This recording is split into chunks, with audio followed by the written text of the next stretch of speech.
thing is the worst.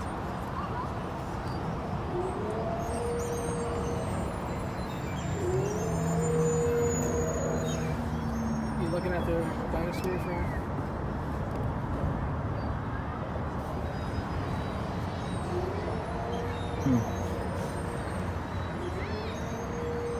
This one's called an Allosaurus. Allosaurus? The Allosaurus, yeah.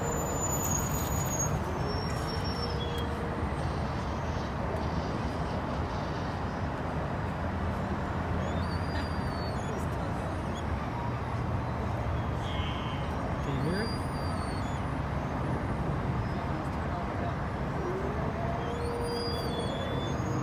Maybe I'm plugging into the car.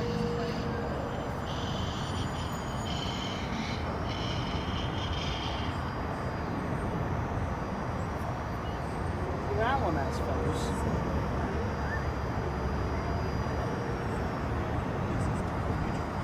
Nice to make your acquaintance. Outside of our vehicle is where we keep our Dilophosaurus.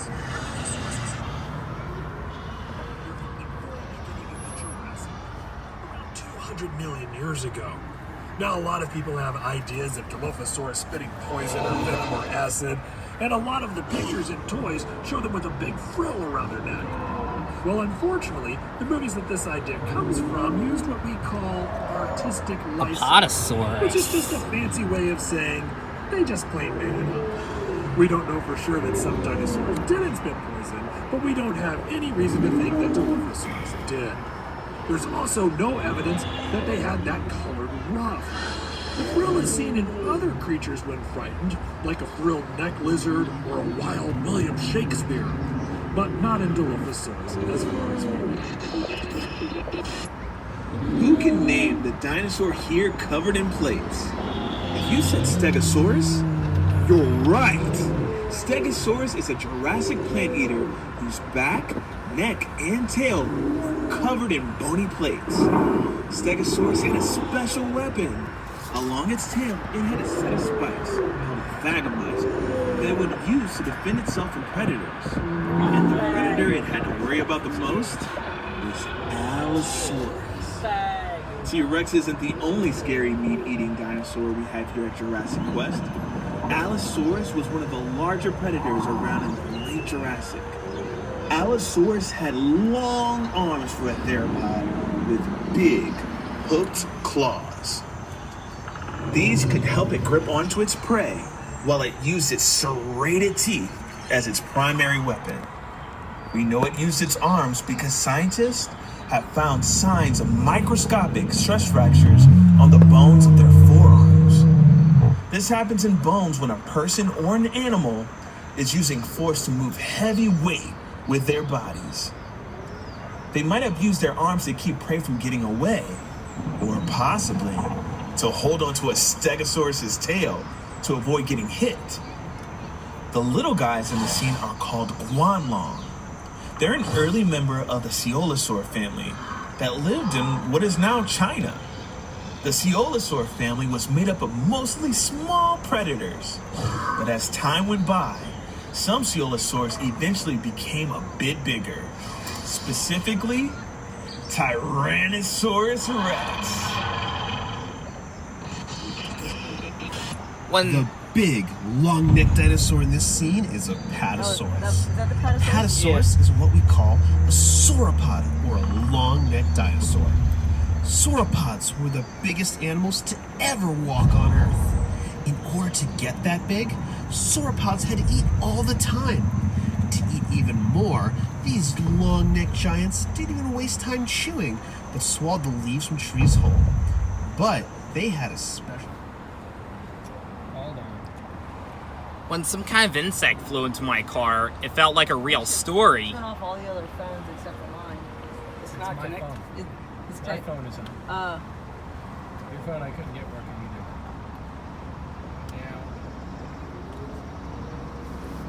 either. Trick to health and digest their food. Sauropods would sometimes crane their long necks down to the ground and swallow small stones. Those rocks would help them grind up their food once it was inside. Those rocks are called gastroliths, or stomach rocks in Latin. These gastroliths are super important because they help scientists learn the migration patterns of these dinosaurs by matching the gastroliths back to the areas where the rocks originally came from. Please pause your audio tour until your dinosaur. Alright.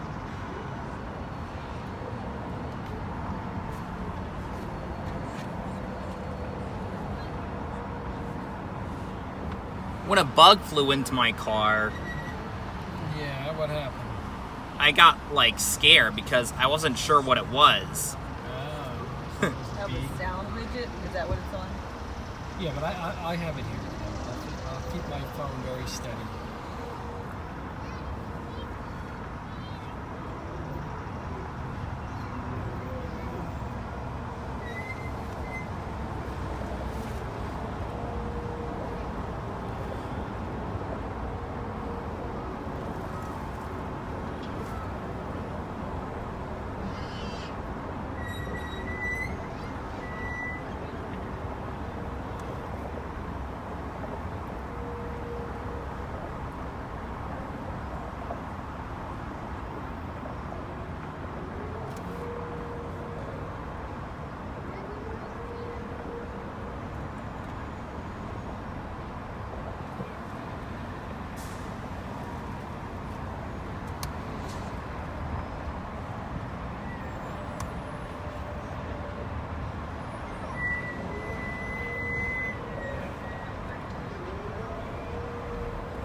Dinosaur herd migrates on up to the next scene. Safari Sarah here again. After the end of the Jurassic, we find ourselves in the early Cretaceous period.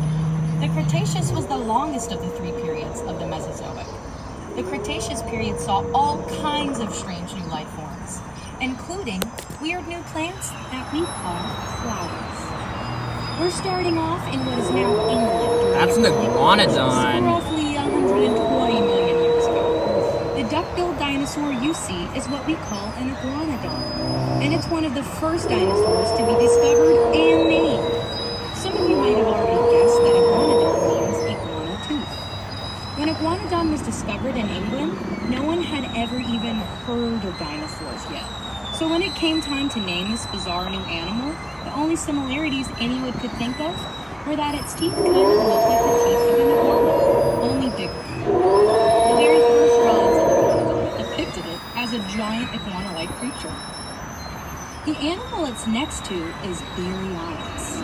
Baryonyx was a carnivore, and specifically it ate fish. Baryonyx? It ate fish because when the first Baryonyx skeleton was found in England in the 1980s, it had fossilized fish bones and fish scales inside of its belly, along with a few bones from another. Since it lived in what is now England, as one of its last meals was fish, this could be the earliest evidence of anyone in the UK ordering fish and chips. Our quest has now taken us from Europe to the continent of Asia, still in the early Cretaceous. Look at that small dinosaur. What you see here is Eutyrannus, the feathered tyrant. Eutyrannus is part of the Tyrannosauridae family. That means it's a relative of the Tyrannus? Eutyrannus lived in the Liaoning province of China. What makes Eutyrannus special is that it is the largest dinosaur that we know of with feathers. We know that Eutyrannus had feathers because of where and when it lived. About 120 million years ago, a volcanic eruption blanketed much of the Liaoning province with hot ash. Like what happened in Pompeii thousands of years ago. While that was devastating to the animals at that time, it's great for paleontologists because it preserved soft tissue, in some cases including feathers. Hi, it's Park Ranger Marty again, and welcome to the early Cretaceous, North America. The furry guy is Utahraptor. Now let's see, can anyone guess where Utahraptor was discovered? That's right, Cincinnati. Just kidding, folks. Utahraptor was found in Utah. Utahraptor is the largest known member of the raptor family. Now behind him is a predator named Seatz. Seatz was a massive predator that lived at the end of the early Cretaceous. Very little is known about Seatz due to how recent of a discovery it is. But it is thought to be a member of the Allosauridae group that lived into the early Cretaceous. Seatz lived in North America at about the same time as some members of the Tyrannosaur family. But those Tyrannosaurs didn't get any larger than about the size of a Great Dane because the alpha predator role had already been filled by Seatz. It wasn't until Seatz went extinct that larger Tyrannosaurs like Tyrannosaurus rex took the stage. Also in this scene, you'll see Deinonychus, or Deinonychus if you prefer. The name means terrible claw because of the sickle-like claws on its toes. If you've ever seen a movie that had a dinosaur called Velociraptor, there's a good chance it was actually a Deinonychus, and the director just thought that Velociraptor sounded cooler.